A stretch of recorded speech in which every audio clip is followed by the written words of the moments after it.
시청자 여러분 안녕하십니까? 뉴스나우 시작합니다. 트럼프 미국 대통령이 곧 좋은 소식이 있을 것이라면서 종전 분위기를 띄우고 있죠. 백악관은 합의 가능성을 긍정적으로 전망하면서도 휴전 연장을 요청하진 않았다고 밝혔습니다.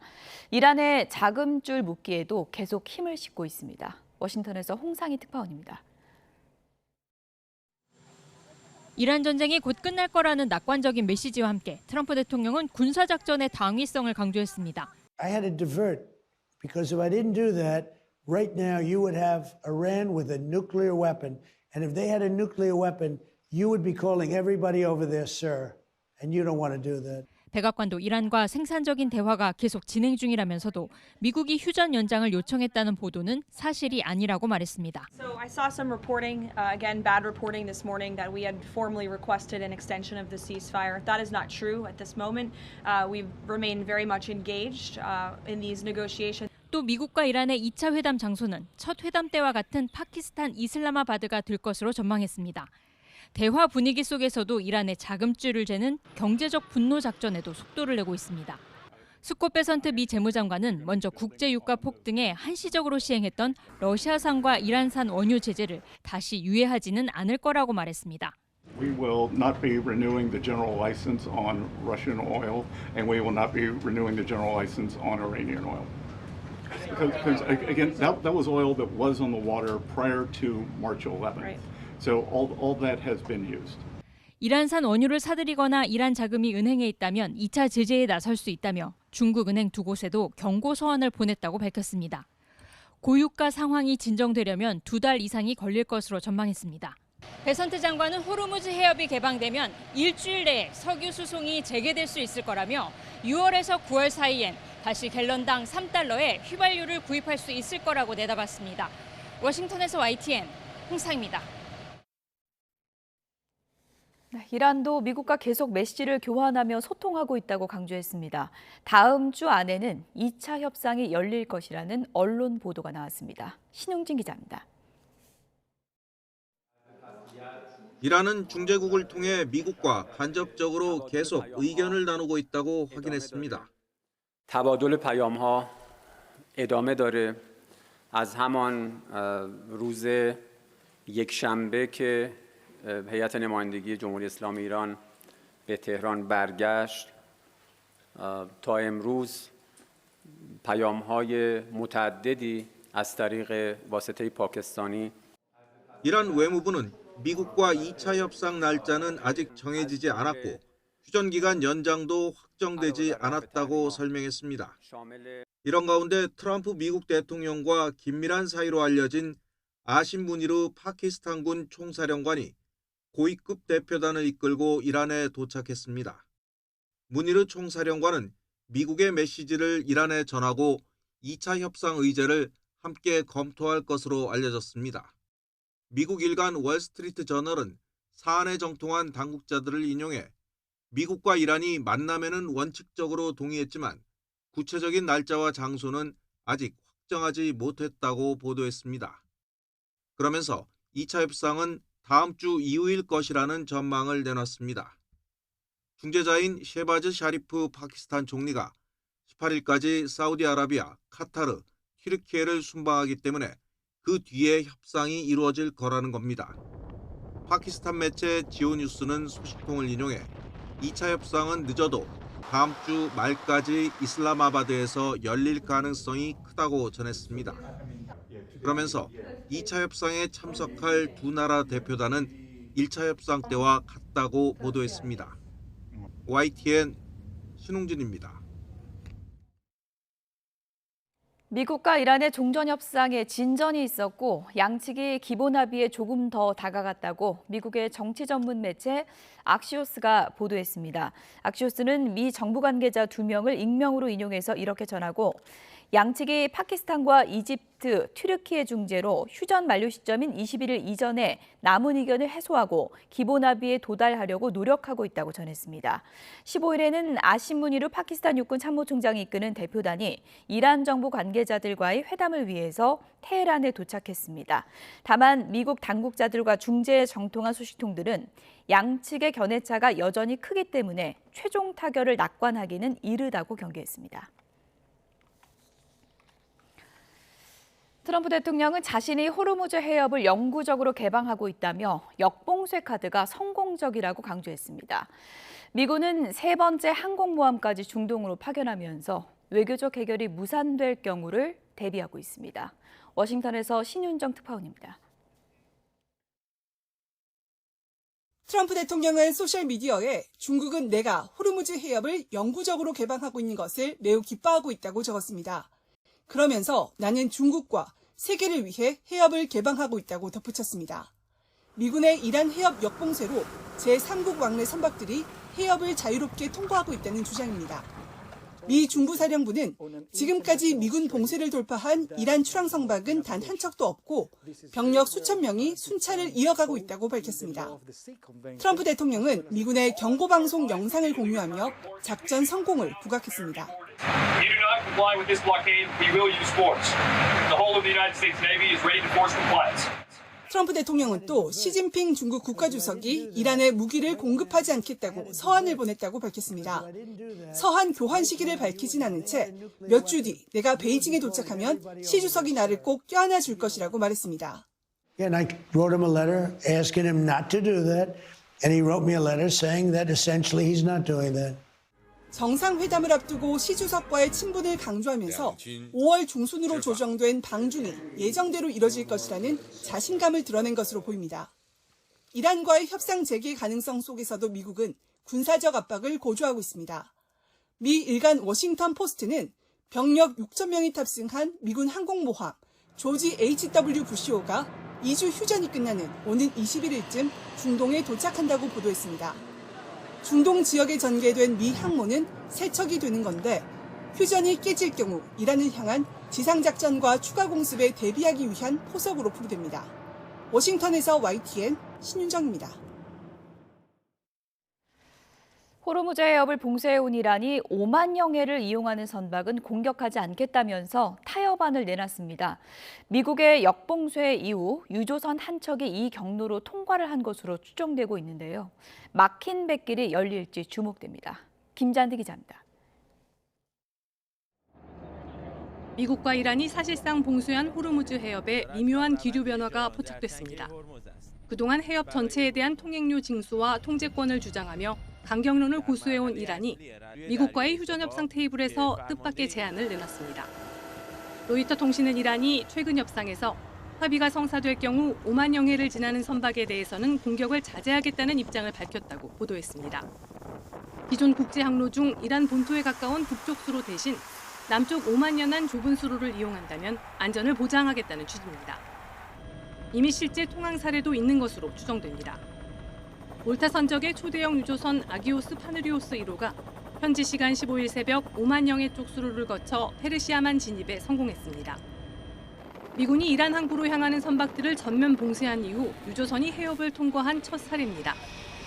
지난주 이란이 기뢰 위험을 이유로 자국 연안의 대체 항로를 이용하라며 지도를 공개했던 것과는 대조적인 모습입니다. 당시엔 이란의 통제와 통행료를 강요하며 압박했다면 이번엔 5만 여해 쪽 루트를 열어줌으로써 국제사회의 비난을 피하고 미국의 봉쇄망을 흔들려는 전략으로 풀이됩니다. 물론 이란이 해당 수역 내 기뢰 제거에도 동의할 것인지, 적국인 이스라엘 선박 등 모든 선박의 통항을 허용할 것인지 등 구체적 내용은 없습니다. 미국이 이 제안을 받아들일지, 국제사회가 이란과 미국의 해협 통제를 용인할지도 불투명합니다. There's no legal mechanism that allows a country, any country, to either block or introduce a payment or a toll system on an international strait that deals with international navigation. 유엔을 포함한 국제사회는 이란뿐 아니라 미국의 호르무즈 봉쇄 시도를 강력히 규탄하며 모든 선박의 자유로운 항행을 보장할 것을 촉구하고 있습니다. YTN 김잔디입니다. 미국이 역봉쇄에 들어가자 이란이 자국 내 공급 부족을 이유로 석유화학 제품 수출을 전면 중단했습니다. 현지 시간으로 15일 CNN에 따르면 이란 국영 석유화학 회사는 최근에 공문을 통해서 추후 공지가 있을 때까지 모든 석유화학 제품의 수출을 중단한다고 밝혔습니다. 이 회사는 전쟁으로 인한 피해 상황에서 국내 산업과 소비자 보호가 무엇보다 중요하고 제품의 직간접적 해외 유출을 막기 위한 조치가 필요하다고 설명했습니다. 미국과 이란의 협상 재개 여부를 두고 관심이 쏠리는 가운데 코스피가 전쟁 이후 처음으로 장중 6,200선을 돌파했습니다. 원달러 환율은 1,470원대에서 거래를 시작했습니다. 취재기자 연결해서 알아보겠습니다. 윤태인 기자, 지금 코스피는 어떻죠? 네, 코스피는 오늘 0.95% 오른 6,149로 출발했습니다. 장 초반 상승폭이 1%대로 확대됐고 한때 6,230을 넘기는 등 이란 전쟁 발발 이후 처음으로 장중 6,200을 돌파했습니다. 코스피 대장주인 삼성전자와 SK하이닉스는 2에서 3%에 가까운 상승세를 보이고 있습니다. 시가총액 상위 종목 대부분도 상승세를 보이고 있고 기관이 순매수로 지수를 견인하고 있습니다. 코스닥은 0.92% 오른 1,163으로 출발해 상승폭을 유지하고 있고 개인과 기관이 순매수하고 있습니다. 원달러 환율은 어제보단 하락세죠? 네, 오늘 원달러 환율은 서울 외환시장에서 0.6원 떨어진 1,473.6원으로 출발했습니다. 현재도 1,470원 중반대에서 보합권으로 거래가 이어지고 있습니다. 앞서 뉴욕장에서도 원달러 환율은 횡보 장세가 나타나면서 1,470원 중반대의 흐름을 보였습니다. 이런 가운데 미국의 원유 재고가 감소했다는 소식이 주목받으면서 5월분 서부 텍사스산 원유 선물 가격은 뉴욕장에서 0.01% 오른 배럴당 91.29달러에 마감했는데요. 현재도 그와 거의 비슷한 배럴당 91.7달러 근처에서 강보합으로 거래되고 있습니다. 글로벌 달러의 약세는 연일 이어지고 있습니다. 주요 6개국 통화와 비교할 때 달러의 가치를 나타내는 달러 인덱스는 어제와 비슷한 98.02를 기록하고 있습니다. 시장에서는 종전 협상 낙관론이 나오며 위험자산 선호 심리에 따른 외국인 자금 유입이 예상되는 등 환율 하락 압력이 있지만 국제 유가와 달러 인덱스가 보합권에 있다는 건 불확실성이 여전히 남아있다는 분석도 나옵니다. 지금까지 경제부에서 YTN 윤태인입니다. 미국과 이란의 추가 협상 기대감 속에 미국의 원유 재고가 예상과는 달리 감소했다는 소식이 부각되면서 뉴욕 유가는 소폭 상승 마감했습니다. 뉴욕 상업거래소에서 5월 인도분 서부 텍사스산 원유 가격은 전장보다 0.01% 오른 배럴당 91.29달러에 마감했습니다. 트럼프 대통령은 폭스 비즈니스와의 인터뷰에서 이란과의 전쟁이 매우 곧 끝날 수 있다고 생각한다고 언급함에 따라서 미국과 이란의 추가 협상 가능성은 커진 상황입니다. 또 미 ABC 뉴스 취재진에게는 앞으로 놀라운 이틀이 있을 것이라며 휴전 연장이 필요할 것이라 생각하지 않는다고 평가했습니다. 중동 전쟁으로 국제 유가가 치솟은 상황 속에 오늘 발표된 5월 발권 기준 국제선 유류 할증료가 역대 최대치를 기록했습니다. 단번에 15계단을 뛰어올라서 최고 등급인 33단계를 찍으면서 미국 뉴욕 등 최장거리 노선은 왕복 유류 할증료가 110만 원을 넘겼습니다. 인천국제공항에 나가 있는 취재기자 연결합니다. 정현우 기자. 네, 인천국제공항에 나와 있습니다. 네, 5월부터 국제선 탑승권을 발권하는 승객들은 유류 할증료를 얼마까지 내야 합니까?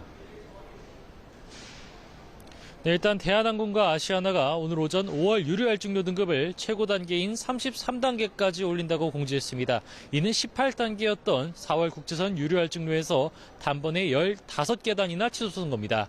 이에 따라서 해외로 나가는 승객이 내야 하는 유류 할증료의 액수는 2배 가까이 오르게 된 건데요. 대한항공 측 공지를 보면 일본 후쿠오카 같은 최단거리의 경우 8만 원대였던 왕복 유류 할증료가 15만 원까지 올라갔습니다. 미국 뉴욕과 같은 최장거리 노선의 경우 60만 원대였던 왕복 유류 할증료가 112만 원까지 치솟았습니다.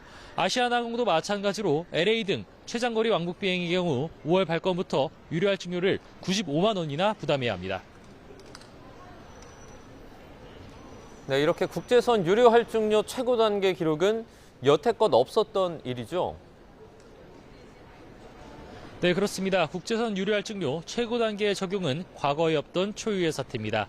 여태껏 국제선 유류 할증료 단계의 최고치는 러시아 우크라이나 전쟁이 한창이었던 지난 2022년 8월로 그때도 22단계 수준에 머물렀습니다. 지금은 33단계가 적용되니까 과거 최고치보다도 11등급이나 높게 되는 겁니다.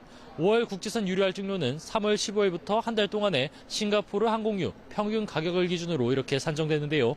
이란 전쟁으로 치솟은 유가가 휴전 소식 이후로도 좀처럼 잡히지 않은 영향이 컸던 것으로 풀이 됩니다. 이 같은 최고 수준 유료 할증료에 일반 탑승객들은 해외 항공편 탑승을 고민할 것으로 보이는 상황입니다.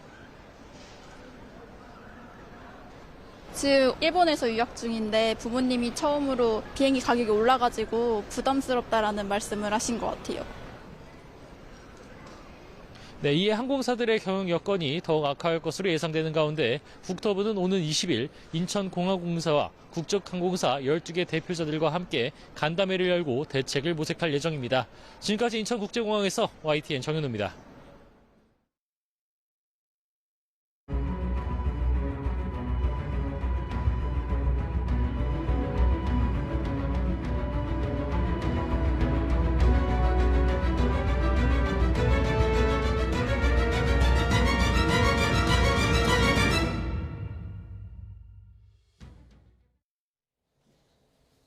중동 상황 이번엔 전문가 두 분과 짚어보겠습니다. 김열수 한국군사문제연구원 안보전략실장 그리고 백승훈 한국외대 중동연구소 전임연구원 두 분 모셨습니다. 어서 오세요. 네, 안녕하세요. 네. 정말로 그 좋은 소식이 들려올까요? 관련 영상부터 보겠습니다.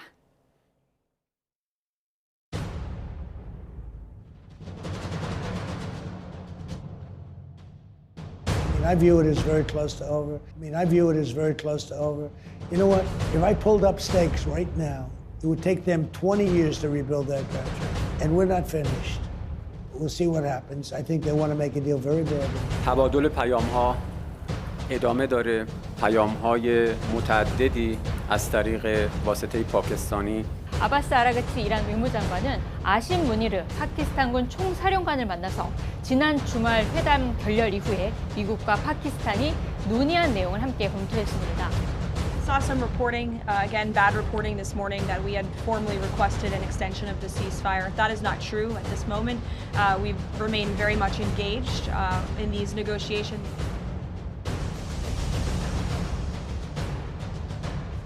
I view it as very close to over.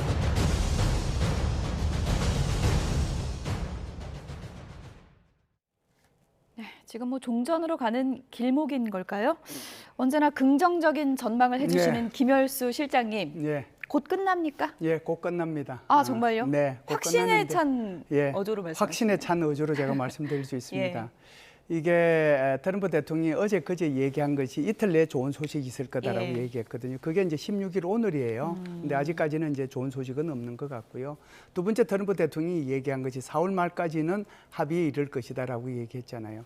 그리고 세 번째 얘기할 수 있는 것은 지금 막 우리 백악관 대변인이 얘기한 것처럼 아직 휴전을 더 연장할 생각은 없다 이런 얘기를 하잖아요. 근데 4월 말까지 가려면 지금 휴전이 끝나는 날이 4월 11일이거든요. 그러면 나흘밖에 안 남았는데 21일이죠. 21일, 미안합니다. 21일인데 나흘밖에 안 남았잖아요. 그런데 이게 이제 그 4월 말까지 간다라고 하면은 휴전 연장 안 하고는 못 가는 상황이에요.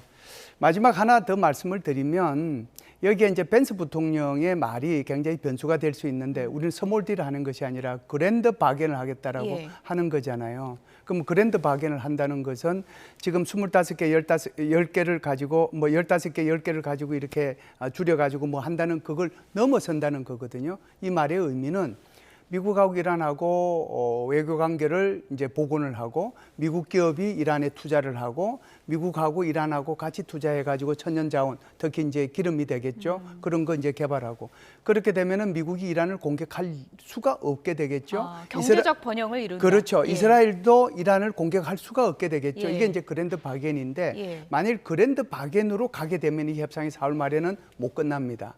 그런데 그랜드 바겐을 위해서 그러면 앞으로 우리가 외교 관계를 수립하고 같이 투자하고 이렇게 해서 한 문장으로 들어가게 만들어주는 것은 전 가능하다고 생각을 해요. 지금 이제 여기에 또 하나의 변수가 있는데 지금 이제 저 그림에서 나오고 있는 것처럼 샤리프 파키스탄 총리가 중동 3개국을 예방하고 있잖아요. 저 사람이 수, 목, 금, 토 이렇게 이제 예방하고 있기 때문에 이번 주말에는 안 열려요. 예, 그러니까 이번 주 일요일까지는 열릴 수가 없겠군요. 그렇죠. 그러면 예. 다음 주 월요일, 화요일인데 예. 화요일 날이 이제 데드라인이거든요. 예. 그래서 열리게 된다라고 하면 다음 주 월 또는 화요일 예. 그때 이제 협상이 열릴 수 있다. 그래서 다시 말씀드리지만 협상 국면으로 갔고 전쟁은 곧 끝난다. 이렇게 예. 말씀드리겠습니다. 김열수 실장님 오늘 표정이 굉장히 밝으십니다. 예. 종전으로 가고 있다. 2차 협상 다음 주 초쯤 아니면 늦어도 다음 주 후반이다. 이 말에 동의하십니까?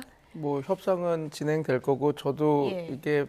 이게 지금 거의 그 끝단에 와 있다고 저도 보고 예. 있습니다. 왜냐하면 미국 입장에서도 전쟁을 계속 끌 수 있는 시간이 주요 기점이 4월 29일, 그다음에 5월 14일, 15일인데 왜냐하면 4월 29일이 미국 대통령이 미국의 의회 승인 없이 전쟁을 끌 수 있는 60일이 딱 4월 29일에 끝납니다. 예. 그리고 그 다음에 30일을 연장할 수 있지만 그 기간은 이제 어떻게 보면 질서 있는 퇴진을 할 때만 쓸 수 있는 연장이거든요. 예. 그래서 아마 트럼프 대통령도 길게 보면 29일 안에는 어느 정도 뭔가가 이루어져야지 아마 미국 의회에서도 이야기할 것들이 있고 해서 할 건데 이제 저는 근데 김열수 교수님하고도 비슷한 생각인 게 이게 그냥 지금 종전이 곧바로 될 거나 타결이 곧바로 이렇게 될 거라고 보지는 않습니다. 이제 큰 틀에서 어떻게 하겠다라는 게 타결이 되고 나서 조금 더 휴전이라는 의미로 연장이 되든 아니면 국면 전환이 돼서 어떤 이제는 핵 협상이다 아니면 어떤 패키지를 묶은 안이 돼서 우리가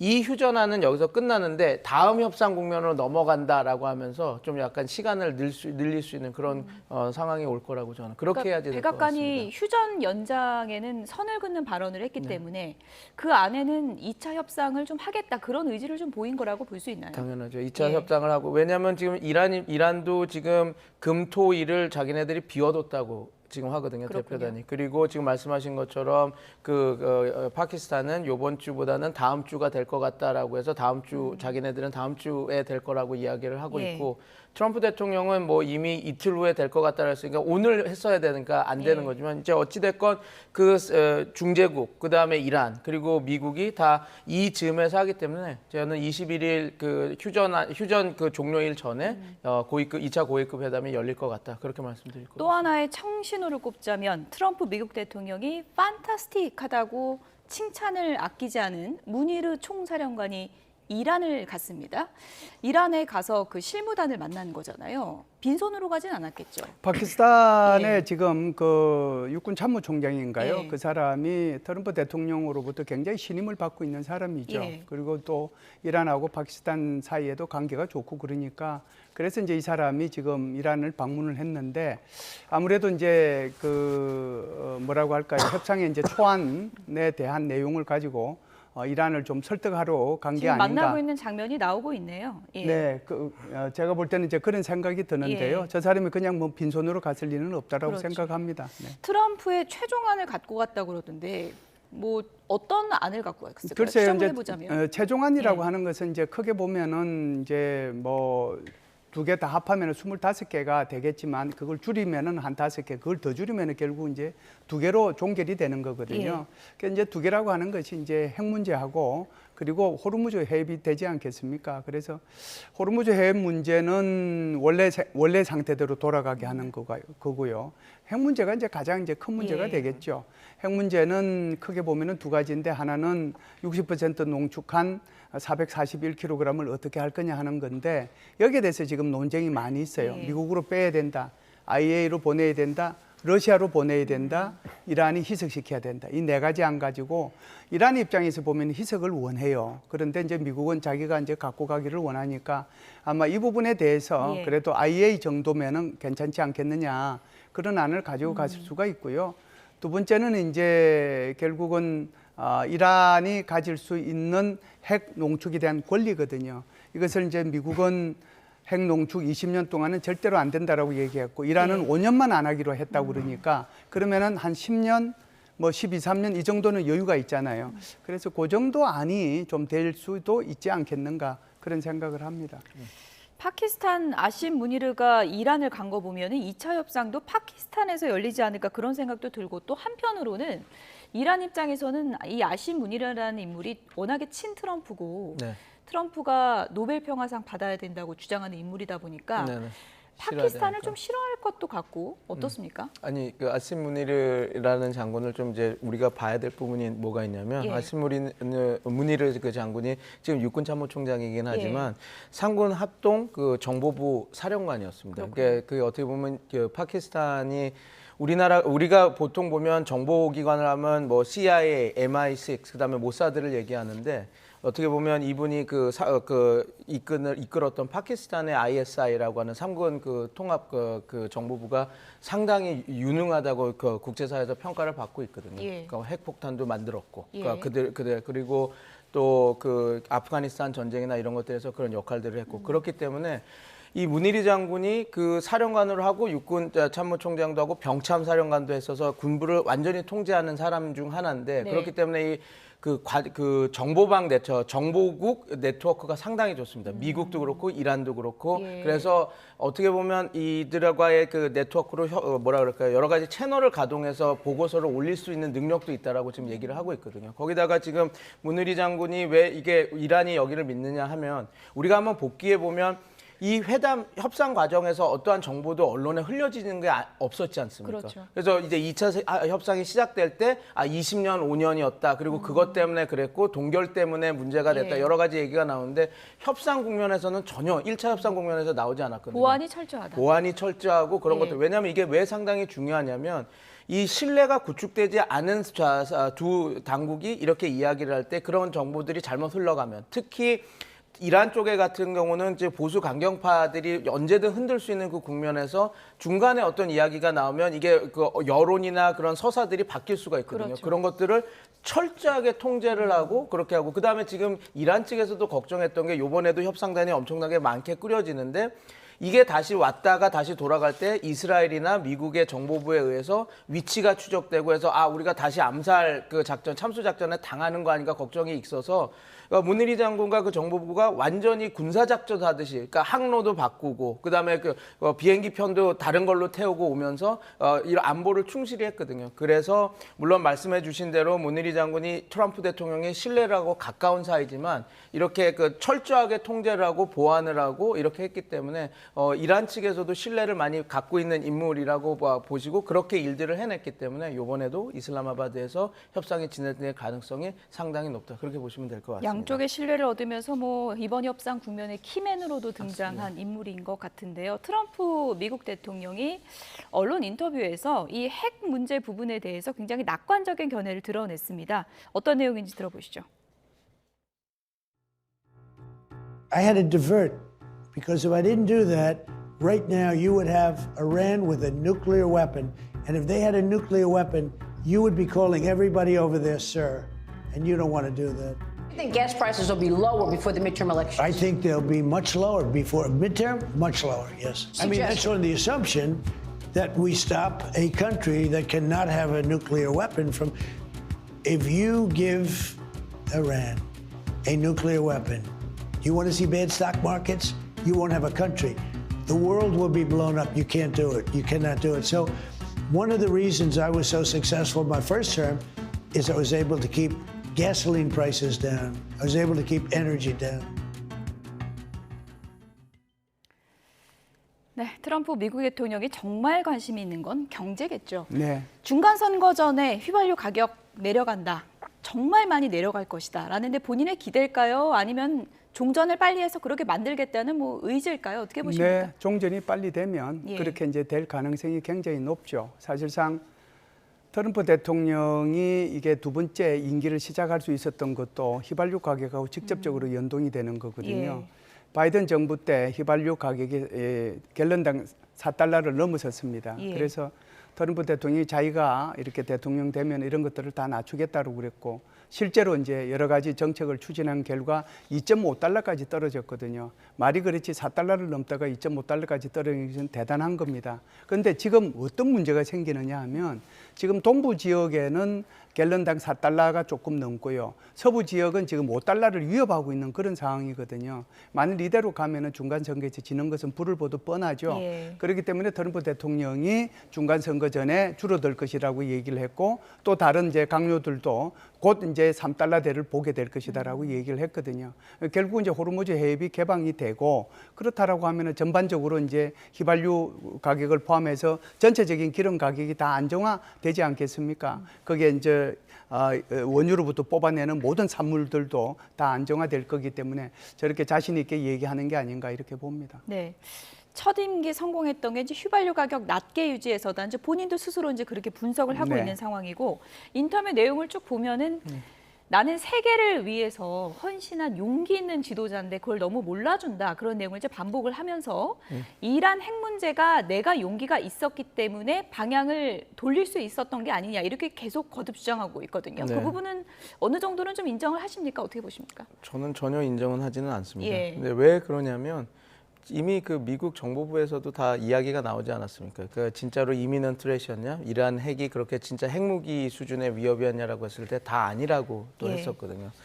그리고 뭐 IAEA 보고서도 이란 핵 그 국제 핵기구에서도 그 정도는 아니었다라고 다 이야기를 하고 있으니까요. 물론 60% 농축 우라늄 440kg이라고 하는 것이 좀 위험한 그 물질이기는 합니다. 그러니까 핵물질 그렇다면 이걸 핵무기 물질이라고 할 수는 없고요. 그래서 어떻게 보면 트럼프 대통령이 저렇게 얘기한 거. 왜냐하면 여기도 한 말씀을 드리고 싶습니다. 제가 4월 29일 날이 트럼프 대통령의 하나의 그 기준점이 되는 날이라고 했는데 그게 의회 승인을 받지 않고 미국 대통령이 전쟁을 수행할 수 있는 60일의 종료일인데 지금 아직까지 미국 의회에게 내가 왜 이 전쟁을 하게 됐는지 그 목적, 그러니까 이미넌트 트레트, 즉각적인 그런 핵 위협이 있었다라는 것을 아직도 증명을 못 하고 있지 않습니까? 추가 예산이 안 나올 것 같으니까 그런 걸 하겠죠. 예, 증비 그래서 말씀 드린 대로 그러면 과연 이게 진짜로 그랬나? 그러면 저는 뭐 트럼프 대통령이 지금 이 말씀을 하시는 거는 뭐 여러 가지 자기의 그 정치적 그런 상황 때문에 저런 이야기들을 하고 있는 거다. 저는 그렇게 그냥 보고 있습니다. 네. 김현수 실장께서 기대했던 대로 종전이 빨리 되려면 앞서 언급하신 그랜드 바겐을 이란이 받아야 되는 거잖아요. 근데 이란 측 뭐 얘기 보면 석기 시대 위협해놓고 경제적 번영이 웬 말이냐 이렇게 반박하고 있거든요. 네, 그렇게 이제 반박은 할 수 있죠. 반박은 할 수 있는데 기본적으로 이란이 평화 상태로 돌아가고 미국과 이란 사이가 근본적으로 좋아지게 하려면 기본적으로는 미국하고 이란 사이 외교 관계가 수립이 돼야 되지 않겠습니까? 그리고 이제 미국의 기업들도 이란에 투자를 하고 이란도 미국에 이제 투자를 하고 그리고 이제 서로 다른 데에서도 이제 협력을 하고 그렇게 되면은 이제 서로가 서로를 적으로 이제 여길 필요가 없게 되는 거거든요. 펜스 부통령이 얘기한 것이 바로 그 그랜드 바겐이라는 빅딜이라는 게 그 부분인데 그 빅딜이 되려고 하면은 굉장히 긴 시간이 필요하거든요. 우리가 흔히 이제 북한하고 미국하고 이렇게 협상을 하고 그럴 때 항상 말 대 말, 행동 대 행동 이렇게 얘기하잖아요.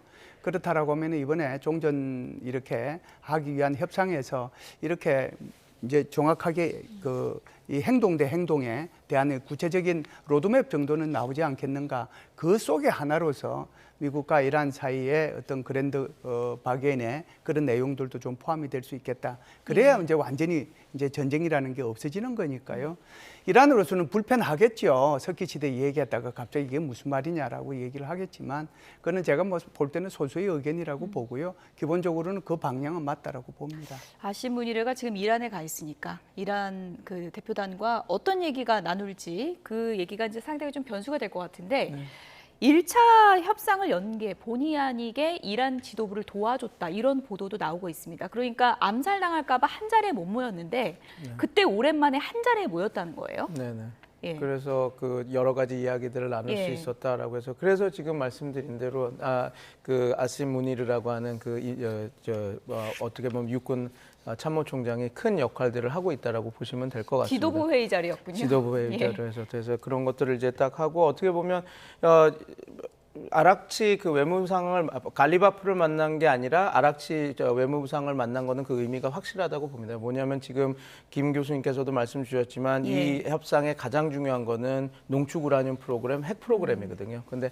아락치 그 외무부상이 2015년 그 역사적인 그 미국과 이란의 포괄적 공동 핵 합의를 할 때 협상가로 들어가서 참여를 했던 인물이거든요. 그렇기 때문에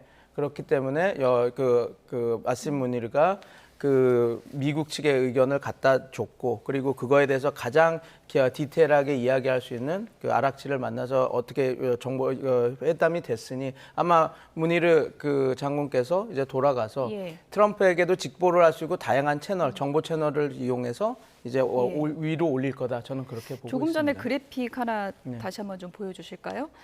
어찌됐든 뭐 미국 때문에 이렇게 지금 저 인물들이 지금 이란 내에서는 한 자리에 모이기가 힘든 인물들인데 모여서 어떤 얘기를 했나 지금 보도를 들어보면 본인들끼리도 모즈타바 어딨냐 이런 얘기를 했다는 거예요. 그래서 갈리바프가 살아있다, 안심시켰다는 겁니다. 네. 그 정도로 서로 소통이 안 되고 있는 겁니까? 이제 보안을 철저하게 이렇게 딱 하는 거라고 좀 보면 될 것 같습니다. 왜냐하면 지금 60명, 80명이라고 하는 그 최고 지도자들이 다 참수 작전을 당할 때 그게 정보들이 다 밀정을 통해서 여러 가지 그걸 통해서 흩어져 갔다고 다 알고 있거든요. 라리자니 같은 경우는 딸을 만나기 위해서 어떻게 보면 그 뭐랄까 보디가드들이 조금 수가 줄었을 때를 노려서 공격을 하고 그런 것들이 있으면 그런 것들은 진짜 핵심 측근 아니면 그런 것들을 모르는 거에서 그렇기 때문에 우리 뭐 그렇게 보시면 될 것 같습니다. 정보부, 우리 국정원이나 그 정보부에서도 그걸 격벽이라고 해서 서로 어떤 일을 하는지 누가 했는지 그걸 모르게 이렇게 진행하는 것들이 많거든요. 그래야지 정보가 새나가지 않기 위해서. 그래서 갈리바프가, 근데 여기서는 이제 확실한 건 하나가 드러난 것 같습니다. 갈리바프는 직접 어떻게 그 모스타바에 대한 연결 채널이 있는 것 같다. 다른 최고 지도자는 갈리바프만 지금 소통하고 있다. 왜냐하면 혁명수비대 그럴 가능성이 높았습니다. 왜냐하면 갈리바프가 혁명수비대 사령관 출신이고 그다음에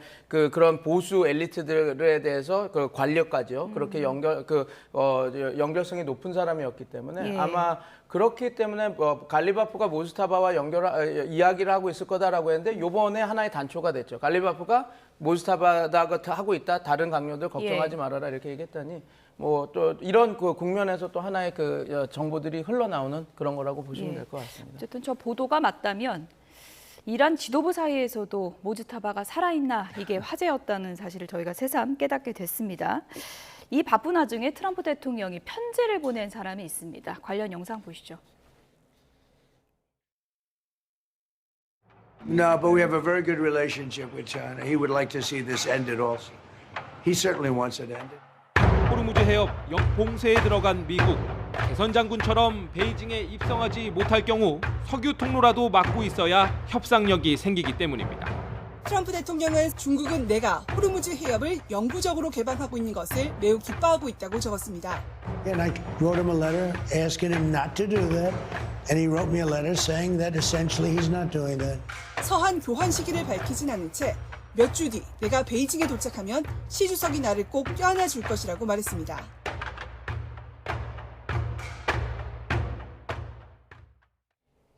네, 마지막 장면. 두 정상이 저렇게 만나면 실제 저런 표정이지 않을까 싶은데 시진핑 주석이 나를 껴안아 줄 것이다. 무슨 의미입니까? 그러니까 트럼프 대통령의 일종의 이것도 이제 뭐 협상술이라고 봐야 될 텐데요. 날짜는 지금 정해져 있지 않습니까? 그래서 지금 트럼프 대통령이 얘기한 호르무즈 해협을 영구적으로 개방하는 거 이거 중국이 기뻐할 수밖에 없다라고 하는 것은 사실이에요. 왜 그러냐면 우리가 이란 수출의 80% 그러니까 원유 수출의 80%를 중국이 가져간다고 그러잖아요. 그런데 중국이 전 세계로부터 받아들이는 양을 따지면 그것은 14%밖에 해당이 안 됩니다. 그런데 나머지 걸프 국가로부터 또 이렇게 수입을 하잖아요. 그것이 전체의 중국이 수입하는 원유의 50%를 차지해요. 대한민국은 그곳에서 70% 이상을 수입해 오지 않습니까? 근데 중국도 거의 못지않게 50%를 수입해 오기 때문에 이게 호르무즈 해협이 계속해서 봉쇄가 되면 가장 고통을 받을 나라 중에 하나가 바로 중국이거든요. 그렇군요. 그렇기 때문에 이제 중국이 기뻐할 수밖에 없을 거다라고 얘기를 하는 거죠.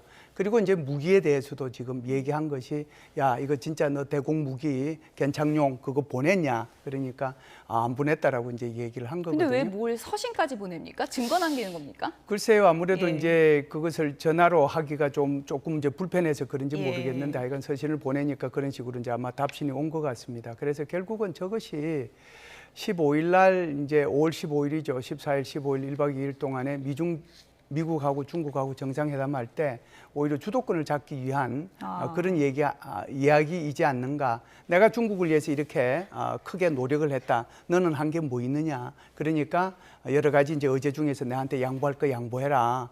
그래서 나 안아줄 거다. 이렇게까지 얘기하는 거죠. 예. 실제로 뭐 포옹을 할지는 그때 가봐야 알겠지만 어쨌든 서신 내용을 저희가 모릅니다. 네. 근데 무기를 보내지 말아라 네. 이렇게 요청을 했다는 거예요. 네네. 이거는 시진핑 주석이 딱 받아봤을 때 어떤 느낌이었을까요? 뭐 저는 모르겠습니다. 진짜로 그러니까 트럼프 대통령이 어떤 그 정보부의 얘기를 듣고 이 견착 그 맨파드라고 하는 그 지대 공 미사일이죠. 그 개인이 들고 다니면서 쏠 수 있는 그리고 F-15가 그거에 맞아서 격추됐다고 하는.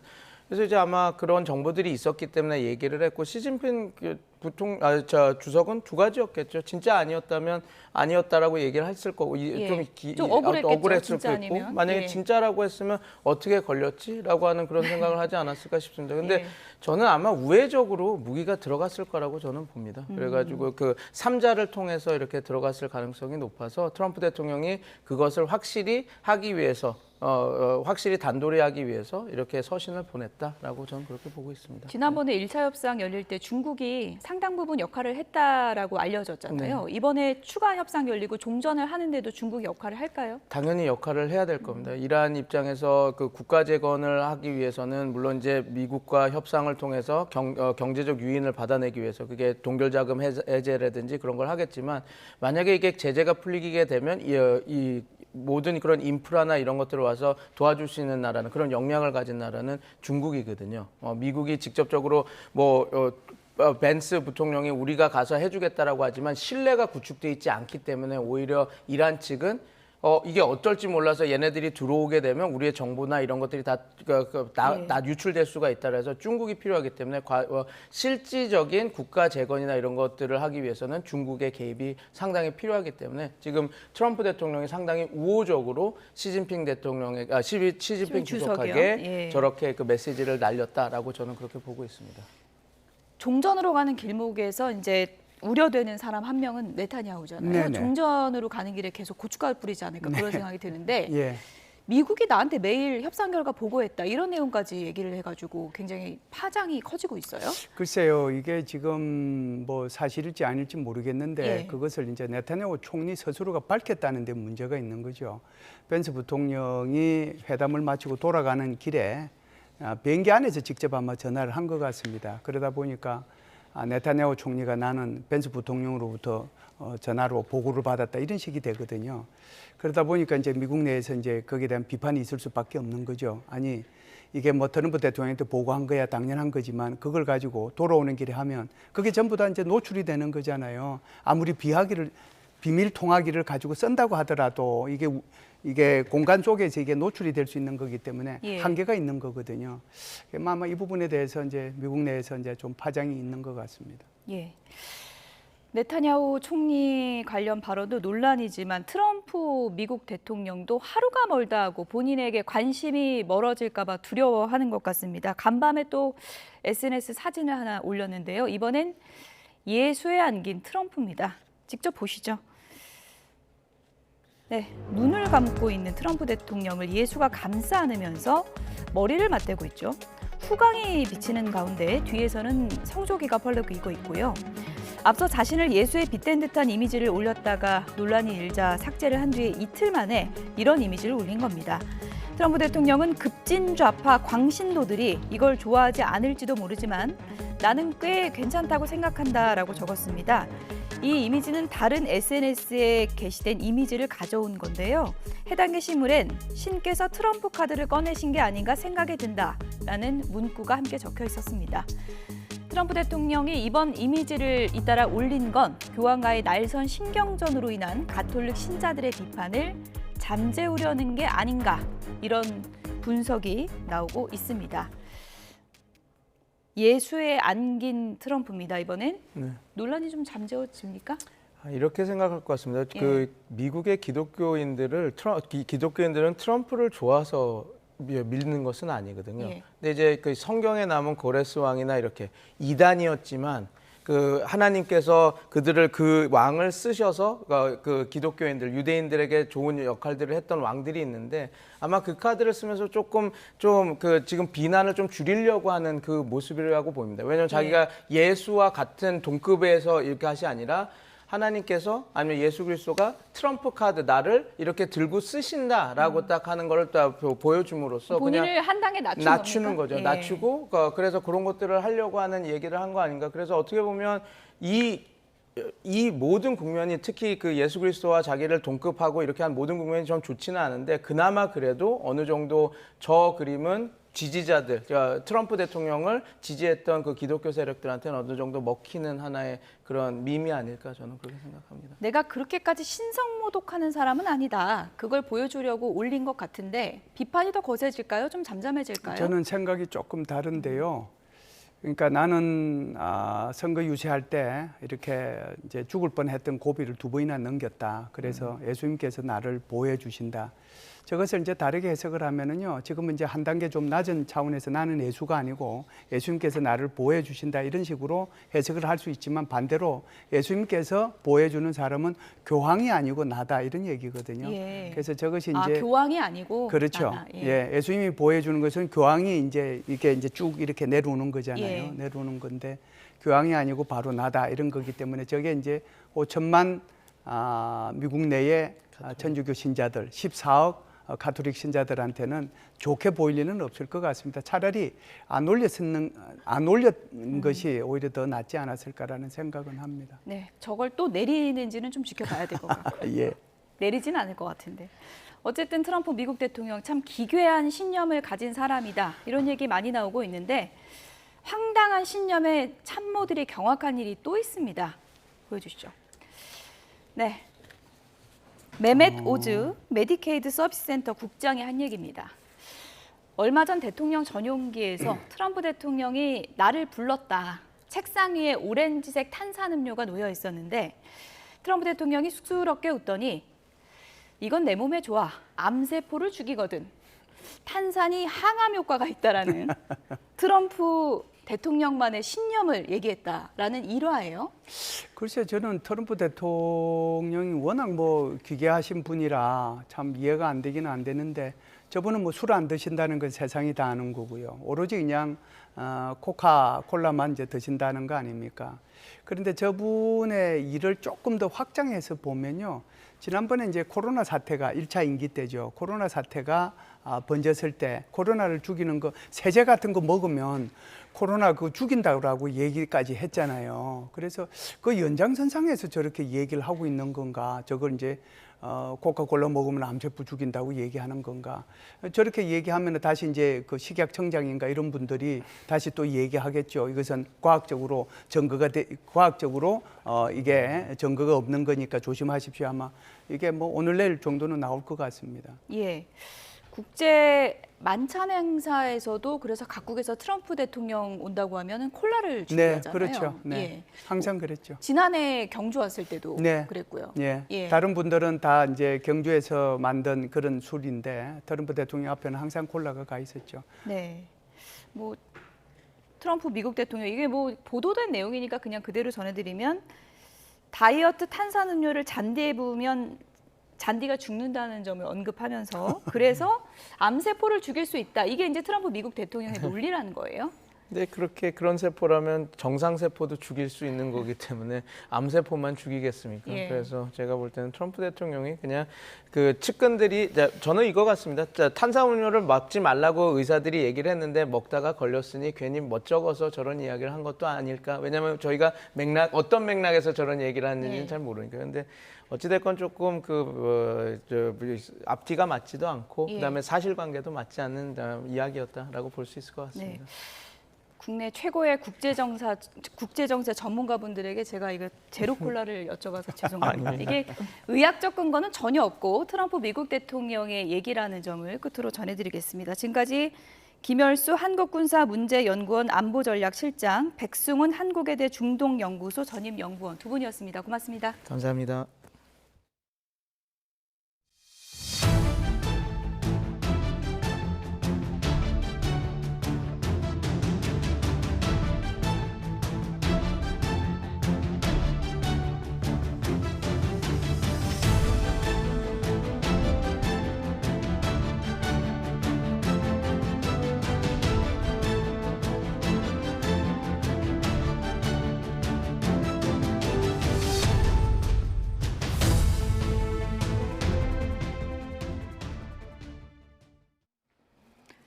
네, 중동 사태 장기화로 에너지 수급 위기가 커지는 상황에서 여야 원내대표가 오늘 긴급 점검 회의를 열었습니다. 조금 전에 이제 시작이 됐는데요. 현장 화면을 보여드리겠습니다. 네, 한병도 원내대표와 송원석 원내대표, 오늘 여야 원내대표가 이렇게 나란히 자리를 함께 했습니다. 저 뒤로도 보이죠? 중동 상황을 대응하기 위해서 여야가 오늘 손을 맞잡고 대책을 논의하는 자리입니다. 네, 중동 정세와 경제 상황에 대한 관계부처 보고도 받고요. 해결책을 논의하게 되는데요. 중동 전쟁으로 인한 에너지 수급 위기와 경제 피해가 이어지는 상황에서 여야가 대책 마련을 위해서 머리를 맞대고 있는 상황입니다. 더불어민주당의 한병도 원내대표, 국민의힘의 송원석 원내대표 등 양당 원내 지도부가 오늘 참석을 했고요. 조현 외교장관도 오늘 참석을 해서 대책을 함께 논의합니다. 조현 외교장관이 최근에 에너지 수급 그리고 호르무즈 해협에 발이 묶인 우리 선박의 안전을 위해서 외교력을 총동원하고 있는 그런 상황인데요. 오늘 여야 원내대표단이 마주 앉아서 어떤 대책이 나올지 주목되고 있습니다. 결과가 나오는 대로 여러분께 전해드리도록 하겠습니다.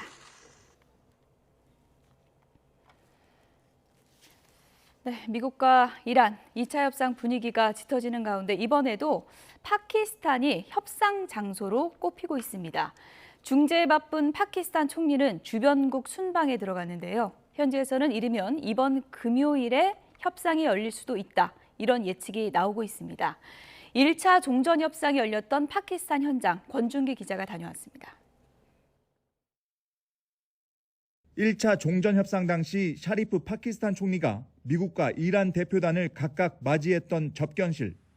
원래 호텔 회의실로 쓰이던 장소를 협상 대표를 맡는 무대로 꾸몄습니다. 벤스 미국 부통령이 협상 21시간 만에 결렬을 선언한 회견장은 호텔 지하에 있는 연회장입니다. 벤스 부통령이 이 문을 열고 들어와서 긴급 기자회견을 시작한 건 지난 일요일 새벽 6시 반이었습니다. 당시 그 누구도 협상 결렬을 선언하는 기자회견을 열 거라고는 생각하지 못하던 상황이었습니다. 호텔 대형 행사장은 미국과 이란, 파키스탄이 마주 앉은 3자 회담 장소로 추정만 될 뿐입니다. 언론 접근이 차단돼 사진 한 장 없는 데다 협상 당일엔 보안 유지를 위해 호텔 직원도 건물에 진입할 수 없었기 때문입니다. 호텔 예약은 지난주 일요일 오전까지 비워둔 상태로 회담이 애초에 당일치기로 예정됐을 가능성을 시사합니다. 400개 객실을 갖춘 세레나 호텔은 사실상 파키스탄 영빈관으로 쓰이는 최고급 숙소입니다. 이 때문에 2차談판도 이곳에서 열릴 가능성을 배제할 수 없다고 파키스탄 현지 언론은 전하고 있습니다. 호텔 측은 회담 개최 여부를 확인할 수 없다면서도 호텔 진입을 위한 보안 조치가 강화되기 시작했다고 밝혔습니다. 현지에선 금요일 회담 개최설이 나오는 가운데 중재 역할을 맡은 샤리프 총리는 나흘 일정으로 사우디와 튀르키예 등 3개국 순방에 들어갔습니다. 2차 협상 타결을 위한 중재국 간 최종 조율 작업으로 풀이되는데 샤리프 총리가 일정을 조기에 마치고 금요일에 복귀해 회담에 참석할 가능성 등이 제기됩니다. 파키스탄 이슬라마바드에서 YTN 권준기입니다. 미국과 이란 간 종전 협상의 키맨으로 꼽히는 파키스탄군 총사령관이 현지 시간으로 15일 테헤란에 도착해서 이란 외무장관과 회담을 했습니다. AP통신 등은 아바스 아라그치 이란 외무장관과 아심 무니르 파키스탄군 총사령관 등 파키스탄 대표단이 이날 이란 전쟁의 종전 협상과 관련한 예비 회담을 가졌다고 보도했습니다. 이들의 회담은 이튿날인 16일에도 이어질 예정입니다. 이 예비 회담과 관련해서 미국, 이란 간 2차 협상을 앞두고 중재국인 파키스탄이 미국이 제시한 최종안을 들고 테헤란을 찾아 이란 측과 사전 의제 조율에 나선 것 아니냐는 관측이 나오고 있습니다. 네, 노딜로 끝난 1차 협상이 이란 지도부에는 오히려 반전의 기회가 됐을 수 있다는 평가가 나오고 있습니다. 공습 걱정 때문에 그동안 제대로 소통을 하지 못했던 지도부가 안전하게 국정 관련 회의를 할 수 있었다는 건데요. 권민석 기자가 보도합니다. 지난 10일 이란은 파키스탄 이슬라마바드에 70명 넘는 협상단을 대거 파견했습니다. 갈리바프 국회의장과 아라그치 외무장관, 벤마티 중앙은행 총재 등 주요 인사가 총출동했습니다. 비록 미국과 결론 도출엔 실패했지만 이란 측엔 보이지 않는 소득이 있었습니다. اما در مورد دو سه موضوع مهم خب دیدگاه‌ها فاصله داشت و نهایتاً منجر به توافق نشد این گفتگوها. 미국과 이스라엘의 집중 공습으로 뿔뿔이 흩어져 있던 이란 고위급 인사들이 안전을 보장받은 상태로 40여일 만에 처음 한자리에 모인 겁니다. 이란 정부 관리는 향후 계획을 논의하려고 걱정 없이 만날 기회를 찾고 있었다며 이란은 평화 목적으로 갔지만 미국이 전쟁 재개에 대비할 수 있도록 이란을 도운 면도 있다고 설명했습니다. 또 새로 선출된 지도자 모즈타바 하메네이의 메시지를 비밀리에 공유할 계기가 됐을 거란 분석도 제기됩니다. 이란 대표단의 중요 의사결정이 제한됐던 건 협상 전 내부 조율이 충분히 이루어지지 않았음을 방증하는 대목이기도 합니다.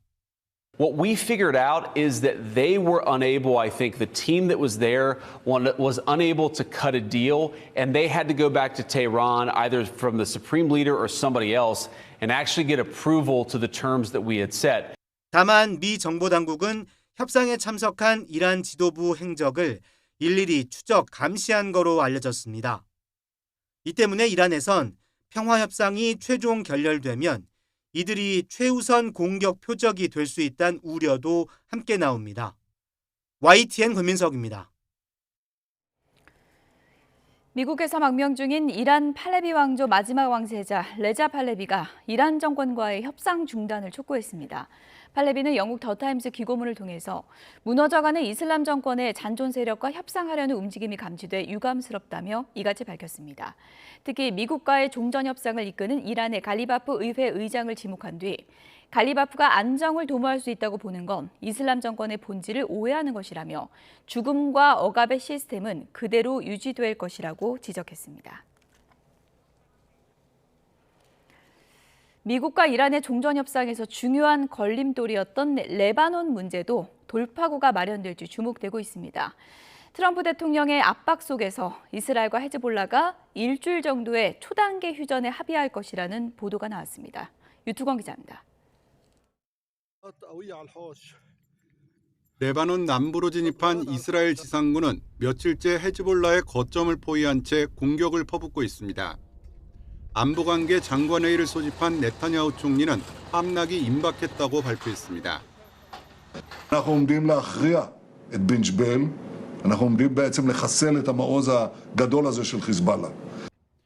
여기에 그치지 않고 시리아 접경 지역까지 통제 구역을 확대하라는 명령을 내렸습니다. 하지만 이런 강경한 발언과 별도로 물밑에선 헤즈볼라와의 단기 휴전을 수용하겠다는 의사를 전달한 것으로 알려졌습니다. 헤즈볼라의 거점을 장악한 뒤엔 일주일 정도 공격을 멈추고 미국과 이란의 협상 상황을 지켜보겠다는 겁니다. 이스라엘군도 철수하지 않을 것으로 전해졌습니다. 헤즈볼라는 휴전 대상이 아니라며 버티던 이스라엘이 한 발 물러선 건 트럼프 대통령의 압박과 국제사회의 비판 여론을 의식한 조치로 풀이됩니다. 하지만 이스라엘은 이란의 농축 우라늄을 외부로 반출하는 게 종전의 선결 조건이라며 강경한 입장을 고수하고 있습니다. ולכן ארצות הברית וישראל הגדירו את הוצאת החומר מאיראן כתנאי סף לסיום המערכה. 협상 결렬에 대비한 군사적 압박도 늦추지 않았습니다. 당장 이스라엘군은 이란을 겨냥한 새로운 전투 계획을 승인했다고 밝혔습니다. 그러면서 이스라엘 전투기에는 이미 이란의 공습 목표들이 입력된 상태라고 위협했습니다. YTN 유투원입니다. 자신을 예수로 합성한 이미지를 올렸다가 지운 트럼프 대통령이 이번에는 예수에 안겨있는 합성 이미지를 공유했습니다. 이전에도 슈퍼맨 같은 히어로 캐릭터로 변신한 이미지를 잇따라 올려서 논란이 되기도 했는데요. 논란의 본질은 뭔지 김승환 기자가 정리해드립니다. 흰 옷에 빨간 망토를 걸친 트럼프 대통령이 환자 이마에 손을 얹자 빛이 납니다. 트럼프가 치유자이자 구원자로 묘사된 것처럼 보입니다. Mr. president. Did you post that picture of yourself depicted as Jesus Christ? Well, it wasn't depicted. It was me. I did post it, and I thought it was me as a doctor. 캐롤라인 레빗 백악관 대변인은 예수가 트럼프 대통령을 보호해 미국과 서구 문명을 구하게 했다고 믿으십니까라는 글과 함께 예수가 트럼프를 격려하는 듯한 합성 영상을 SNS에 올렸습니다. 웹상에는 트럼프와 예수의 모습을 패러디한 영상이 본물 터지듯 나왔습니다.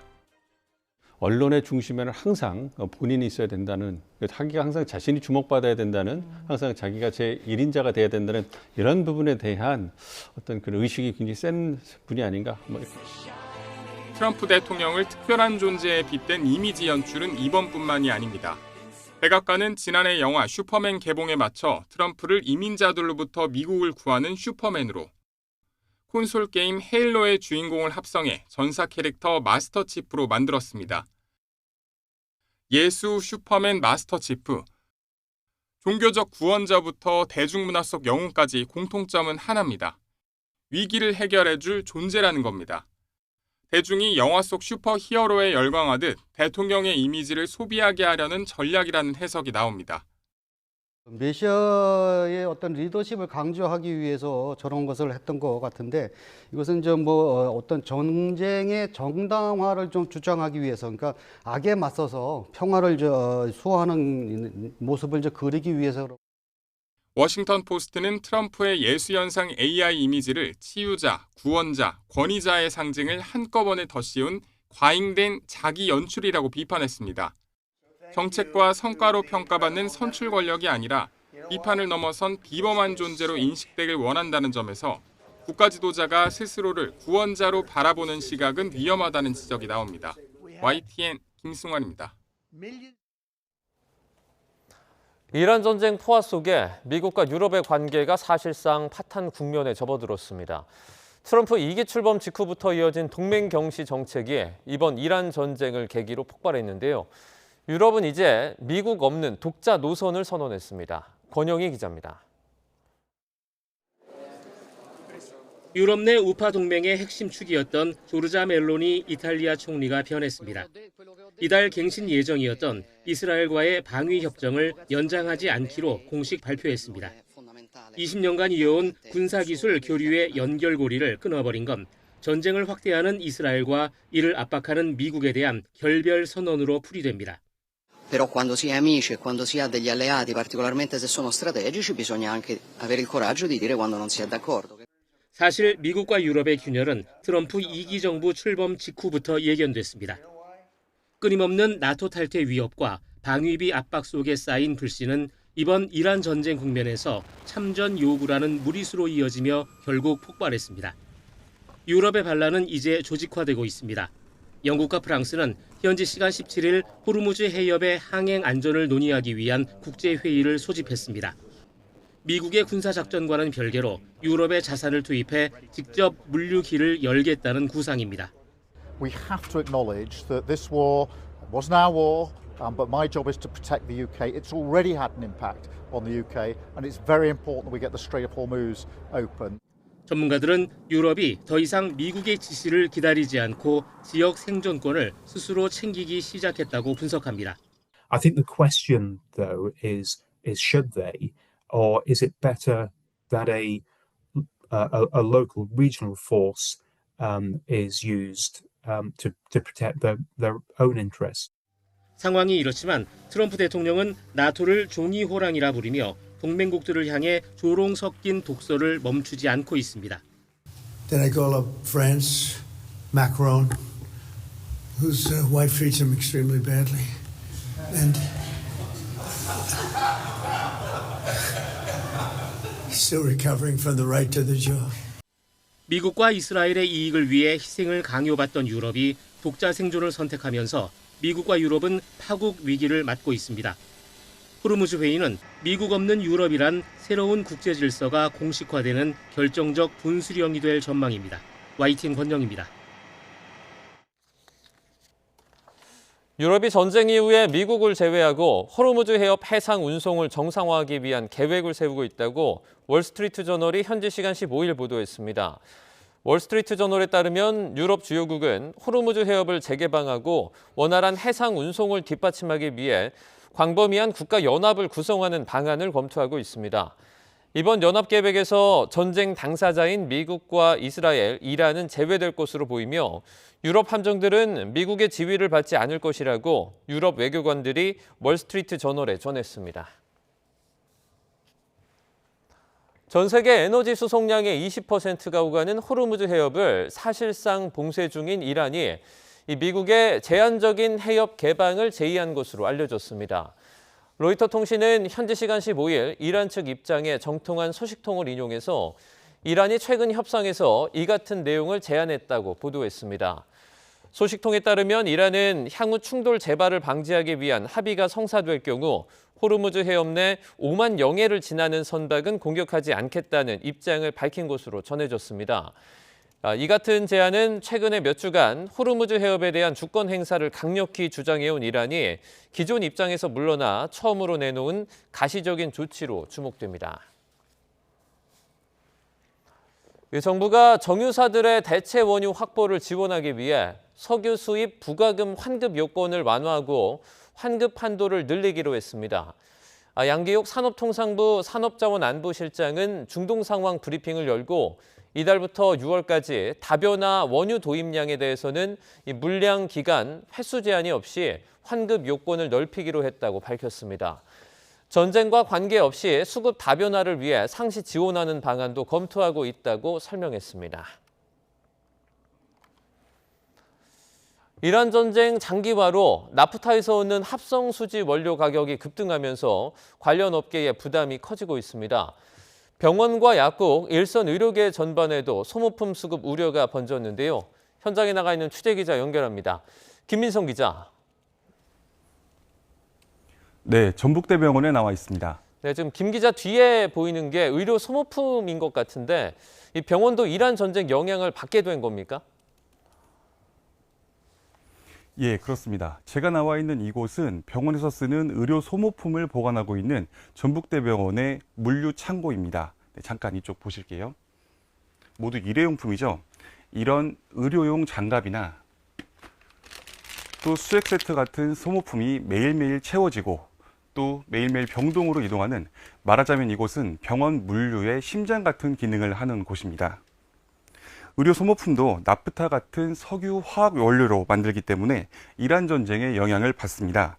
제품 공급에 차질이 우려되면서 대형 병원에서도 상황을 예의주시하고 있습니다. 제조사들로부터 단가 인상 요청이 잇따라 의료 시스템 유지나 병원 경영에 영향이 있지 않을지 우려하는 겁니다. 판매처마다 다르지만 낮게는 5%, 높게는 10% 넘게도 가격을 올려달라고 요구한다고 합니다. 특히 주사기나 수액 세트, 일회용 장갑처럼 의료 행위의 필수적인 소모품들이 문제가 될 수 있다는데요. 지금까지는 이들 소모품 재고를 1, 2주치 정도 적정 수준 확보하고 있습니다. 그러나 일선 소형 의료기관에서는 주사기 등을 수급하는 데 어려움을 겪는 것으로 전해집니다. 감염 예방 관리에 필요한 의료 폐기물 전용 봉투도 위생 관리나 배출된 폐기물 추적 등의 필수적인 소모품인데요. 원료 수급 차질로 생산 물량이 급감했다고 합니다. 이에 따라 전북대병원은 기존 업체와 협력해 의료 재료와 소모품의 납품 경로를 추가 확보하고 있습니다. 의료 폐기물 전용 봉투는 2달분 정도 비축해둔 상태입니다. 약국들의 상황도 만만치 않다고요? 예, 그렇습니다. 지금 약국에서 가장 고민하는 것들은 시럽을 담거나 영유아한테 약을 투약하는 작은 플라스틱 병입니다. 특히 소아과 근처 약국 의사들의 고심이 깊습니다. 수급이 어려워지자 2-3개씩 서비스로 제공하던 투약병을 1개로 제한한다는 공지문이 붙는 곳도 있습니다. 주변 약국끼리 물량을 빌리는 사례도 나타나고 있습니다. 약봉지라 불리는 조제 약 포장지도 마찬가지입니다. 당장 다음 주부터 가격이 오른다는 통보가 들어온 약국도 있는데요. 재고를 더 비축하고 싶어도 판매처에서 지난 3개월 평균 주문량을 초과해 살 수 없도록 한 상태입니다. 심상치 않은 상황에 정부가 긴급 대응에 나선 탓입니다. 정부는 지난 14일부터 주사기와 주사침에 대한 매점 매석 행위 금지 고시를 발령했습니다. 위반 시 고발이나 행정지도로 엄중히 조치하고 전담 신고센터도 가동합니다. 정부는 특히 혈액투석 전문 의원에 주사기 한 라인을 가동해 필수 의료 제품이 끊김없이 공급되도록 할 방침입니다. 지금까지 전북대병원에서 YTN 김민성입니다. 미국과 이란의 종전협상 재개 가능성이 높아지고 있습니다. 종전협상 낙관론이 이어지면서 오늘도 코스피와 코스닥이 상승 흐름을 나타내고 있는데요. 관련 내용 두진호 국가전략연구원 유라시아 센터장, 이인철 참좋은 경제연구소장과 함께 이야기 나눠보겠습니다. 어서 오세요. 안녕하세요. 자, 먼저 센터장님, 트럼프 미국 대통령이 이제 4월 말까지 이란과 협상 타결될 가능성이 높다 이렇게 얘기를 했는데요. 지금 뭐 저희가 휴전하고 있는 기간이 이제 21일 날 끝나지 않습니까? 그러면 21일부터 나중에 협상이 타결된다고 하더라도 그 중간에 좀 기간이 뜨게 되는데 그럼 이건 좀 어떻게 되는 겁니까? 말씀하신 대로 물리적인 어떤 앞으로 일정들을 고려한다면 시간이 굉장히 타이트합니다. 네. 4월 말까지 협상이 타결될 것이다라고 트럼프 대통령이 주장을 하고 있는데 굉장히 좀 희망 섞인 그의 바람이 아닌가 이렇게 생각을 하고요. 사실 이제 주말께 2차 협상이 파키스탄 이슬라마바드에서 개최될 가능성이 매우 큰데요. 또 그것을 위해서 아심 무니르 파키스탄 국군 총사령관이 직접 이란을 방문을 해서 여러 가지 의제들을 조율을 하고 또 이란이 협상장에 좀 잘 나올 수 있도록 그런저런 부분들을 설득하면서 또 이란의 종전 요구안에 대해서 미측의 반응과 여러 가지 이제 그런 내용들을 가지고 아무튼 협상을 잘 끌어가기 위한 이런 노력들을 전반적으로 진행을 하고 있습니다. 다만 만약에 2차 이 협상이 이슬라마바드에서 계획대로 개최가 된다면 2차 협상의 가장 큰 성과는 트럼프 대통령의 바람대로 어떤 포괄적 타결보다는 기본 합의, 그러니까 대략 이란의 농축 우라늄 문제와 호르무즈 해협의 그 상태, 개방 상태를 어떻게 유지를 해 나가겠다라고 하는 대강에 대해서 미국과 좀 낮은 수준에서의 공감대를 우선적으로 만들고요. 그런 것들을 앞으로 계속 협상을 해 나가야 되기 때문에, 왜냐하면 농축 우라늄 문제만 해도 간단한 문제가 아닙니다. 과거 오바마 행정부에서도 그 문제를 해결하기 위해서 2년 이상의 시간을 협상에 할애했었기 때문에 지금처럼 뭐 일주일, 2주일 단기간에 협상 타결하기는 쉽지는 않고요. 그래서 추후 협상을 위한 협상 시간을 버는 것, 그러니까 지금은 2주간의 일시 임시 휴전 기간인데 그 기간을 2주 혹은 3주 혹은 필요에 따라서 뭐 45일 이렇게 늘리는 것이 주말께 개최될 협상에 큰 성과가 되지 않을까 이렇게 전망합니다. 트럼프 대통령이 뭐 휴전 연장 가능성 좀 없다라고 말을 하더라도 뭐 될 것 같다 이렇게 좀 그것 아니면 사실상 현실적인 방법이 없죠. 아까 지적하셨던 다음 주 21일이면 2주간의 임시 휴전 기간이 끝이 나기 때문에 시간이 얼마 없어요. 추가적인 임시 휴전에 대해서 양측이 합의를 하지 않는다면 이제는 뭐 이란 본토에 대한 공격, 나아가서 호르무즈 해협에서 미 중부사가 실질적인 무력을 또 동원할 가능성도 여전히 있고 또 이란 혁명수비대가 민간 선박을 포함한 또 GCC 국가들에 대한 드론 탄도미사일 공격 가능성도 여전히 열려 있기 때문에 그것은 트럼프 대통령으로서 지금 바라는 바가 아닙니다. 시장이 이미 뭐 안정세로 좀 접어들고 종전에 대한 기대감이 높아지고 있고 그것을 위해서 트럼프 대통령이 사실상 여러 가지 정치적 메시지를 피인포인트로 지금 이렇게 좀 발언을 하고 있기 때문에 그런 극단적인 상황은 원치 않을 것이다 이렇게 생각합니다. 이란 외무부가 조금 전에 언급하신 농축 우라늄 얘기를 하면서 뭐 논의도 가능하다 이런 입장을 나타냈는데 그러면 뭐 조금 양보를 하겠다 저희가 이렇게 받아들일 수 있나요? 거래를 하겠다는 것으로 저는 좀 해석을 했는데요. 양보보다는 거래다. 양보보다는 거래라고 하는 게 보다 좀 합리적일 걸로 이렇게 생각을 합니다. 미국은 사실 지금 여러 가지 그 고민들이 좀 있어 보입니다. 가장 큰 고민은 포괄적 타결을 이뤄내겠다라고 지금 미 측에서는 주장을 하고 있죠. 사실 포괄적 타결을 하겠다라고 하는 것은 그 기준은 이를테면 미국이 이 전쟁을 시작한 전쟁 목표에 부합해야 됩니다. 즉 이란의 임박한 그중에서도 핵 위협을 사실상 완전하게 제거하고 안 되면 뭐 동결하는 정도인데 그러려면 눈으로 확인해서 대략 한 60% 농축이 된 440kg의 이 우라늄을 확인을 해서 외부로 반출하는 게 가장 이상적이고 좋은 시나리오인데 지금은 현실적으로 그게 조금 어려워 보인다는 것이죠. 그렇다면 최근에 이제 언론 보도를 통해서 나오고 있는 20년 핵 프로그램 동결을 이제 이렇게 제안을 한 거고 이란이 여기에 대해서 그래도 외부 반출이 아니기 때문에 20년 동결이라고 하는 것으로 미국이 일부 후퇴했기 때문에 미국이 후퇴한 그 부분에 대해서 이란이 조금 긍정적으로 반응을 하는 부분이고요. 물론 20년 동결하는 것을 이란이 원치 않겠죠. 제가 생각할 때는 최소 15년, 그러니까 오바마 행정부 시절에 네. 미국과 뭐 중국, 프랑스, 여타 유럽연합 국가들이 이란과 함께 체결을 했던 이란 핵 합의에서 동결이 한 15년 정도 됐었기 때문에 네네. 트럼프 대통령 입장에서는 오바마보다는 나아야 됩니다. 그러려면 최소한 15년 이상이 돼야 된다는 것이죠. 네. 거기서 바로 그런 지점을 이란도 알고 있고 특히 아바스 아락치 외무장관이 당시에 핵 협상 당사자로 이란의 당국자로서 나섰기 때문에 그런 부분들을 너무나 디테일하게 잘 알고 있기 때문에 아마 기간적인 측면 그리고 핵 프로그램에 대한 기술적인 수준과 범위를 어떻게 정할지에 대해서 일부 밀고 당기는 정도를 할 수 있다. 이런 것을 아마 이란 측이 표명한 걸로 해석합니다. 네, 자, 이런 가운데 이스라엘군의 언론 플레이가 도를 넘었다라는 비판도 나오고 있습니다. 이스라엘 외신협회가 강하게 반발을 하고 있는데요. 먼저 영상 함께 보시죠. 지난달 28일 이스라엘군 SNS에 한 장의 사진이 이렇게 올라왔습니다. 며칠 전 자신들의 공습으로 사망한 레바논 기자가 사실은 적국의 요원이다라고 주장을 하면서 해당 기자의 헤즈볼라 군복을 합성한 사진을 올린 건데요. 현지 시간 15일 이스라엘 외신협회는 이스라엘군의 주장은 명백한 거짓이라며 명예를 실추하려는 의도라고 목소리를 높였습니다. 이란 매체 알마에딘에 따르면 당시에 차를 타고 이동 중이던 기자 3명이 숨졌고요. 이후에 도착한 구급대원 1명까지 추가적인 공격을 받아 사망했습니다. 언론을 향한 이스라엘군의 무분별한 공격은 이뿐만이 아닙니다. 지난달 26일에는 이스라엘 군인들이 타야시르 마을 인근을 취재하던 미국의 외신 기자들을 목을 조르는 등 폭행해서 붙잡은 뒤에 요르단강 서안 진국에 억류를 하기도 했는데요. 전장을 취재하는 언론인까지 표적으로 삼는 이스라엘군의 행태, 이 국제사회에 그리고 또 인권 단체들도 비판의 목소리를 키우고 있습니다. 사실 뭐 이런 식의 어떤 조작이 만약에 또 사실이라면 이건 어떻게 보면 그 기자의 어떤 과거나 이런 행보를 통해서 좀 밝혀낼 수 있거든요. 이런 거 좀 어떻게 보십니까?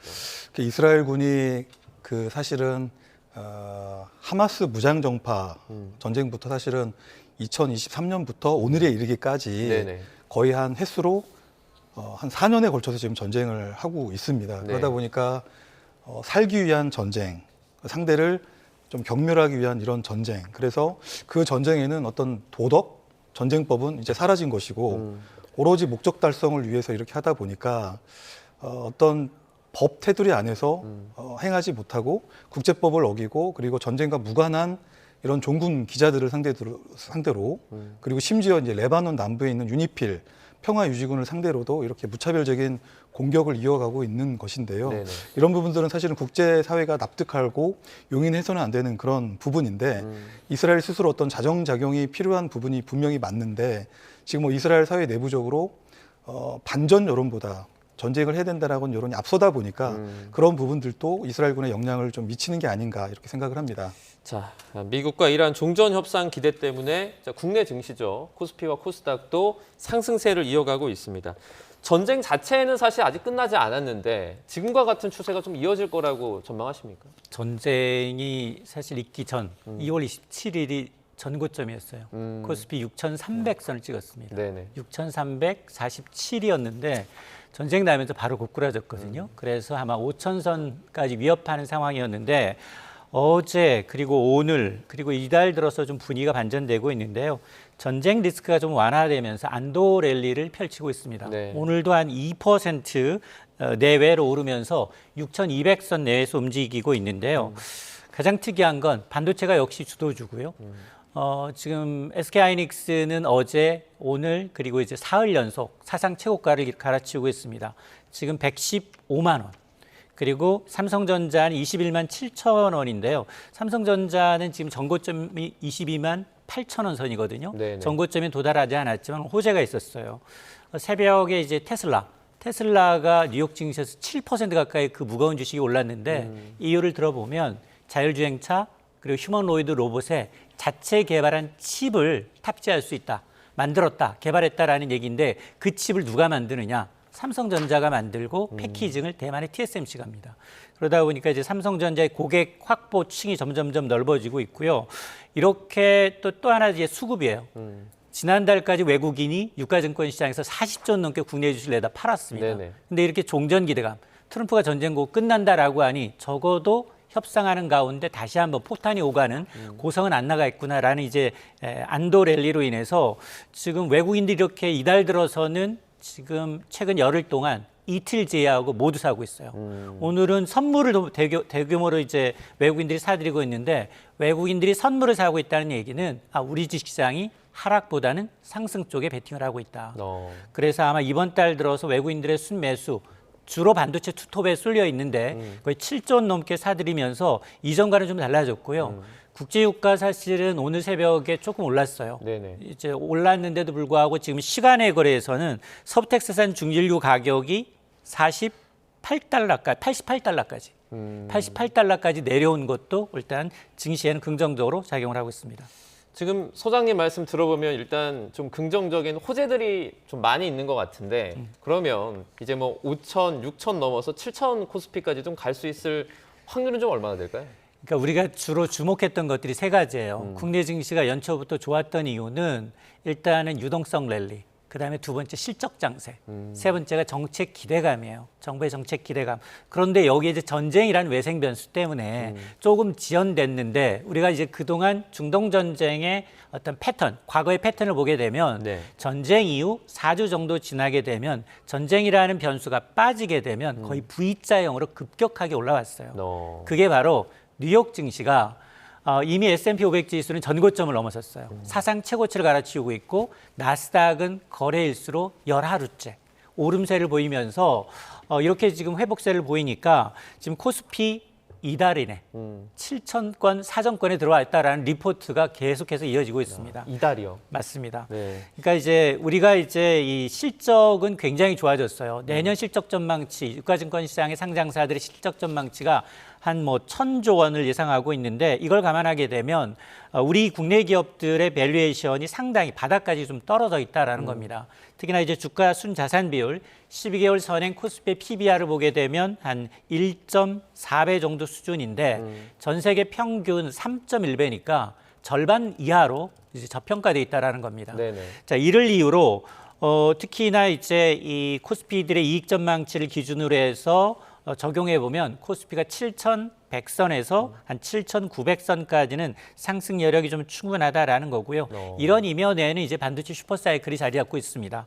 특히 이제 23일 실적 발표 예정인 SK하이닉스 지금 계속해서 실적 전망치가 좀 높아지고 있는 상황인데요. 이게 지수 하단을 강력하게 지지하고 있고 이러다 보니까 최종 협상이라는 변수 남아 있습니다. 트럼프 대통령의 발언 하나에 따라서 굉장히 변동성 장세는 이어질 수 있겠지만 실적이 뒷받침되는 종목을 중심으로 계속해서 좀 선별적 장세가 이어지지 않겠느냐라는 겁니다. 네, 말씀해 주신 것처럼 순풍이 좀 불고 있는 분위기인데 제가 여기 뭐 찬물을 뿌리는 건 아닌데 어쨌든 B2도 상당히 역대 최대라는 그런 보도가 나오고 있습니다. 그래서 이 부분 관련해서는 조금 우려가 되는 것도 사실이거든요. 어떻게 맞습니다. 보십니까? 그러니까 이제 포모예요. 포모 기대감. 정말로 난 이 상승장에서 도태되면 안 돼. 1차 랠리가 일단 전쟁 이전이었다면 네네. 지금 2차 랠리로 보고 있는 것 같아요. 그래서 이런 랠리가 나타날 때 유동성 장세의 특징은 상상이 조금 이 개인들의 투자하기엔 굉장히 어려워요. 네. 그럼에도 불구하고 지금 나만 뒤처질 수 없다는 포모 때문에 신용거래 융자 잔고가 지금 33조 원, 13일 기준 넘어섰습니다. 역대 최고치에 바짝 다가서고 있는데요. 전쟁 충격으로 잠시 주춤했었는데 열흘 만에 8천억 원 가까이 늘어난 겁니다. 이러다 보니까 주식의 손바뀜, 단타 매매가 굉장히 성행하고 있는데요. 지금 1년 전보다 2배 가까이 회전율이 높아졌어요. 그러니까 극도로 이제 과열된 상태인 건 맞고 또 하나는 이제 변동성인데요. 지수가 이렇게 예상 밖으로 이제 급등락할 경우 B2의 경우에는 지수가 떨어질 수도 있거든요. 네네. 떨어지게 되면 이게 증권사가 임의대로 강제 매매하는 반대 매매가 나타날 수 있기 때문에 지금 뭐 현재 랠리가 굉장히 뭐 실적을 바탕으로 한 안도 랠리는 맞지만 그럼에도 불구하고 전쟁이란 변수가 완전히 제거된 건 아니기 때문에 이 빚을 내서 투자하는 것은 나중에 오히려 거대한 하락이라는 부메랑이 될 수도 있기 때문에 이건 조심을 하셔야 합니다. 네. 자, 이 지금 상황에서 센터장님, 사실 이번 전쟁의 핵심 어떤 이슈 중에 하나가 핵 이외에도 호르무즈 해협이 있지 않습니까? 최근에 호르무즈 해협에서 유조선이 통과했다는 소식이 좀 계속 나오고 있는데 지금 상황은 좀 어떻습니까?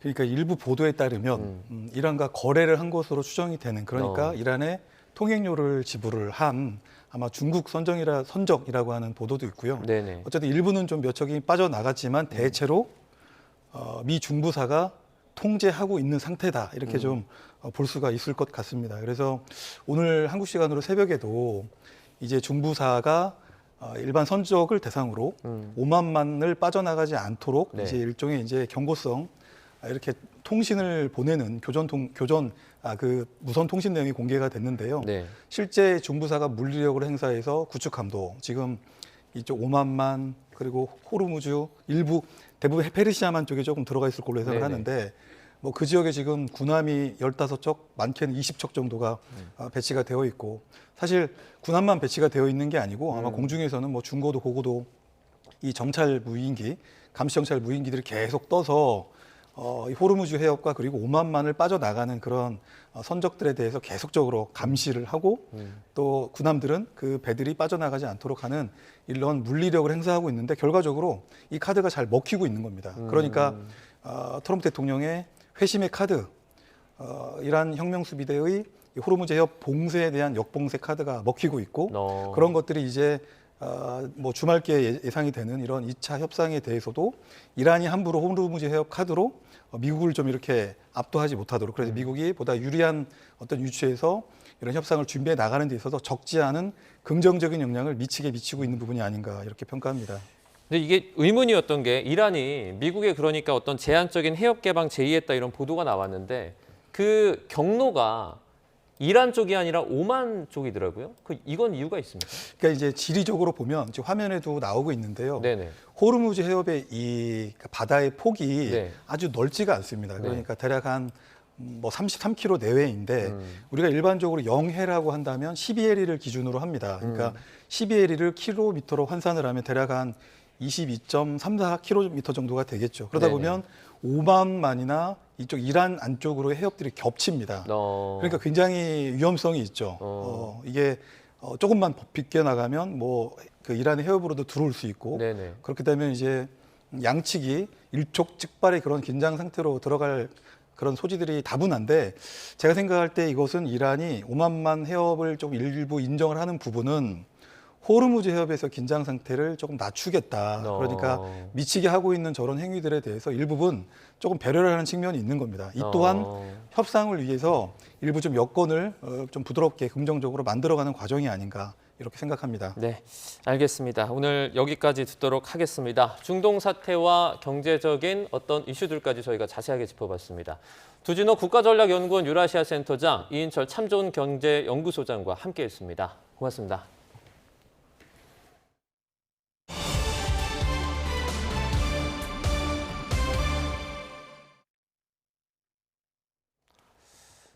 중동 전쟁 관련 추경 처리에 합의했던 여야가 이번에는 합동 점검 회의에 나섰습니다. 국무총리실과 외교부, 재경부, 산업부가 총 출동한 가운데 여야정은 함께 문제에 대응하고 회의를 정례화하자는 데 뜻을 모았습니다.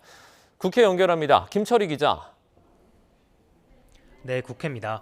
이 합동 점검 회의 내용 먼저 살펴보죠. 네, 회의는 오전 11시부터 기관 보고와 토론 등을 거친 뒤 정오쯤 마무리됐습니다. 양당 원내 지도부 5명씩에 정부 측에서 윤창열 국무조정실장과 조현 외교부 장관, 산업부와 재경부 차관이 참석했는데요. 민주당 한병도 원내대표는 위기가 국민의 삶을 파고들수록 정치는 정파의 벽을 넘어서야 한다며 협력을 강조했습니다. 국민의힘 송원석 원내대표도 취지에는 동의한다고 밝혔지만 현금 살포 추경과 가격 통제 제도 등에는 아쉬운 점이 많다고 말했습니다. 이후 양당은 물가 상승과 민생 경제 위기에 초당적으로 소통하고 정부와 협력하는 한편 회의도 정례화하기로 했습니다. 여야 주도권 싸움이 여전한데 국조특위 청문회 분위기는 어떻습니까? 네, 점검회의를 두고 신경전을 펼친 여야 청문회에서 본격적인 전쟁을 치렀습니다. 오늘 주제는 이재명 대통령이 직접 연루된 대장동 위례 개발비리 사건 그리고 대통령 최측근인 김용전 민주연구원 부원장 관련 사건입니다. 국민의힘은 사건을 변호한 이건태, 김동화 의원은 참여 자격이 없다고 강하게 항의한 끝에 한때 모두 퇴장하기도 했습니다. 범여권은 아랑곳하지 않고 증인으로 출석한 대장동 민간업자, 남욱 변호사 등을 상대로 질의를 이어갔습니다. 남 변호사 정일권 부장검사가 목표는 하나라며 자녀들 사진을 보여주기도 했다고 재차 증언했는데요. 정 부장 검사는 아이들 사진을 보여준 건 어려운 시기를 잘 이겨냈으면 좋겠다는 취지였다고 반박했습니다. 이 대통령이 SNS를 통해 국민의힘이 조폭 연루설을 퍼뜨려 대선을 훔쳤다고 말한 것도 여전한 논란거리입니다. 민주당은 당한 사람은 심장에 새기는 거라고 옹호한 반면 국민의힘은 명백한 민주주의 파괴 선동이라고 반발했습니다. 네, 이번에 지방선거 소식도 살펴보죠. 부산과 경기 평택이 격전지로 부상하는 모습이죠. 네, 부산시장 선거에서 여당은 탈환을, 제1야당은 수성을 외치고 있는데요. 현직 부산시장 박형준 후보는 현재 여론조사에서는 열세지만 막판 보수가 결집할 거로 내다봤습니다. 이에 민주당 전재수 후보, 시민들은 이념보단 성과와 실적에 더 관심이 많다며 보수 결집은 없을 거라고 반박했습니다. 북갑 보궐선거도 관심인데 전재수 후보는 청와대 하정우 수석을 꼬셔봤지만 실패했다며 당으로 배턴을 넘겼고요. 박형준 시장도 한동훈 전 대표 출마와 무공천 문제에 대해 당이 결정할 일이라며 말을 아꼈습니다. 조국혁신당 조국 대표 출마로 경기 평택을 재선고도 뜨겁습니다. 일찌감치 깃발을 꽂았던 진보당 김재현 상임대표는 라디오 인터뷰에서 응원한다던 조 대표가 출마를 선언한 건 황당하다며 다시금 불만을 드러냈습니다.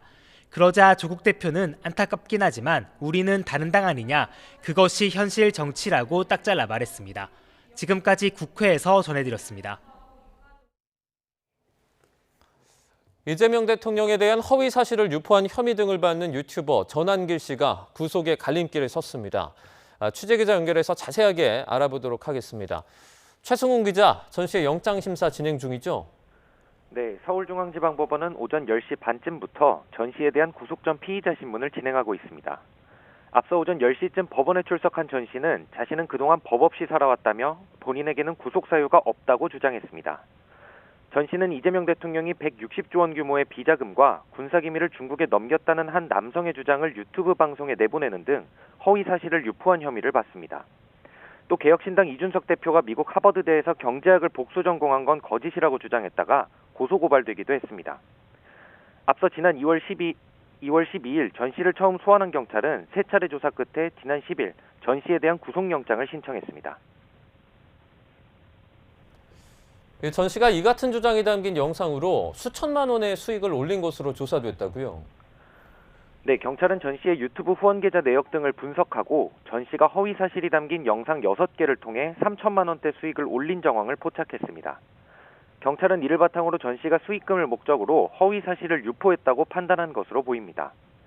검찰 역시 구속영장 청구 전 피의자 조사를 통해 전 씨의 혐의가 소명됐고 전 씨가 가짜뉴스를 반복적으로 양산하는 등 사안이 중대에 영장을 청구했다고 밝혔습니다. 전 씨는 관련 의혹에 대해 자신의 유튜브 채널에서만 연간 3억 원의 수익이 나온다며 이 대통령을 언급하지 않는 영상에서도 그 정도 수익이 나온다고 반박했습니다. 또 허위사실 유포에 대해서는 인용 보도를 한 것뿐이고 최초로 의혹을 제기한 것은 아니라고 설명했습니다. 전 씨에 대한 구속 여부는 이르면 오늘 늦은 오후에 나올 것으로 보입니다. 지금까지 사회부에서 YTN 최승훈입니다.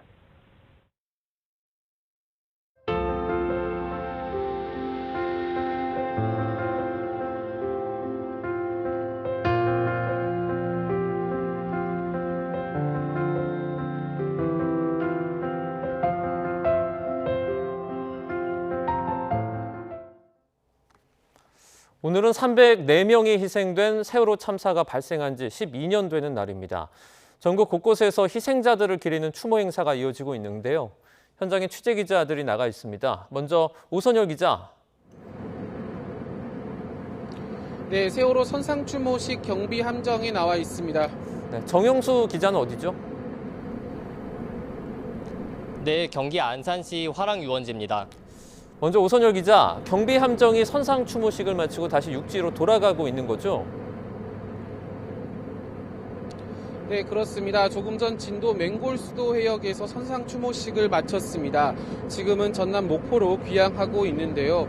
12년 전 세월호가 침몰한 자리에는 노란색 부표만 남아 자리를 지키고 있었습니다. 세월호 가족은 오늘 새벽 1시 반에 경기 안산에서 출발했습니다. 오전 6시 반쯤 해양경찰 경비함정에 탑승했는데요. 선상 추모식에는 유가족 39명과 4.16 재단 관계자들이 탑승했습니다. 3시간 가까이 배를 타고 침몰 해역에 도착했는데요. 오전 10시부터 40분 정도 추모식이 진행됐습니다. 희생자에 대한 묵념을 시작으로 추도사가 이어졌고요. 하늘의 별이 된 이들을 잊지 않겠다는 의미로 희생자들의 이름을 한 명씩 호명했습니다. 유가족들은 바다에 꽃을 던지며 아이들의 이름을 부르고 참았던 눈물을 왈칵 쏟아내기도 했는데요. 헌화가 끝난 뒤에는 참사 의역을 크게 선회하고 다시 목포로 출발했습니다. 오후 2시쯤엔 도착할 것으로 보이는데요. 유가족들은 배에서 내린 이후 목포 신항으로 이동해 오후 3시부터 시작하는 참사 12주기 목포 기억식 행사에 참석할 예정입니다. 오후 4시 16분부터 1분 동안 추모 사이렌도 울리는데요. 12년 전 4월 16일 침몰 사고로 희생된 304명을 기리기 위해 진도와 목포, 서울과 경기, 안산 등 전국 각지에서 추모 행사가 진행됩니다. 네, 이번에는 화랑 유원지의 정영수 기자, 그곳에서는 기억식이 열린다고요? 네, 맞습니다. 세월호 참사 12주기인 오늘 오후 3시부터 이곳 경기 안산 화랑 유원지에서는 참사 12주기 기억식이 진행될 예정입니다. 아직 2시간 정도 앞두고 있는데도 노란 리본을 달고 다니는 시민들을 곳곳에서 볼 수 있었습니다. 12년이 지났지만 지금도 당시가 생각나고 안쓰러운 마음이 든다는 시민들을 만날 수 있었습니다. 기억식이 진행되는 근처 도로 곳곳에서도 세월호 희생자들을 추모하는 현수막을 볼 수 있었습니다. 오늘 행사에는 사전 신청을 받은 추모객들과 유족을 포함해 모두 1,800여 명이 참석할 예정입니다. 세월호 유가족의 추도사에 이어 희생자들을 추모하는 영상이 상영되고요. 안산 단원고 재학생들이 참사 희생자에게 직접 쓴 편지를 낭독하는 시간 순서와 추모 합창 공연도 예정되어 있습니다. 오후 4시 16분이 되면 안산시 전역에 추모 사이렌이 울려 퍼지면서 기억식이 마무리되는데요. 희생자들을 애도하고 다시는 이런 일이 반복되지 않길 바라는 마음이 가득할 것으로 보입니다. 지금까지 경기 안산 화랑유원지입니다. 네, 세월호 참사 12주기 추모 분위기 현장 직접 연결해서 알아봤습니다. 오선열, 정영수 기자 수고 많았습니다. 잠시 뒤에 이어집니다. 계절은 봄을 가리키고 있지만 날씨는 마치 초여름 같습니다. 서울 등 서쪽 지방은 나흘째 내일은 고온 현상이 이어지고 있는데요. 현재 서울 기온은 23.6도로 어제 같은 시각과 비슷하고요. 앞으로 기온은 27도까지 더 올라서 평년 수준을 9도가량 크게 웃돌겠습니다. 다만 일교차가 무척 크게 벌어지는 만큼 시간대에 맞는 옷차림으로 체온 조절 잘해주셔야겠습니다. 연일 고온 건조한 날씨가 이어지면서 산불 등 화재 사고 위험성이 무척 큽니다. 중부와 경북 곳곳으로 건조특보가 확대한 가운데 바람도 약간 강하게 불고 있으니까요. 불씨 관리 철저히 해주시기 바랍니다. 오늘 서울 한낮 기온 27도, 대전과 전주는 28도로 서쪽 지방은 30도 가까이 오르겠고요. 동해안 지역은 포항이 16도에 그치는 등 비교적 선선한 날씨가 계속되겠습니다. 내일은 대체로 흐린 가운데 충청 이남 지방에 비가 내리면서 고온 현상도 잠시 주춤할 전망입니다. 낮 동안 구름 사이로 강한 볕이 내리쬐면서 대부분 지역에서 자외선 지수가 높게 치솟아 있습니다. 외출 시 자외선 차단제를 꼼꼼히 덧발라주시기 바랍니다. 지금까지 YTN 윤수빈입니다. 뉴스나우 오늘 순서는 여기서 마치겠습니다. 시청해주신 여러분 고맙습니다.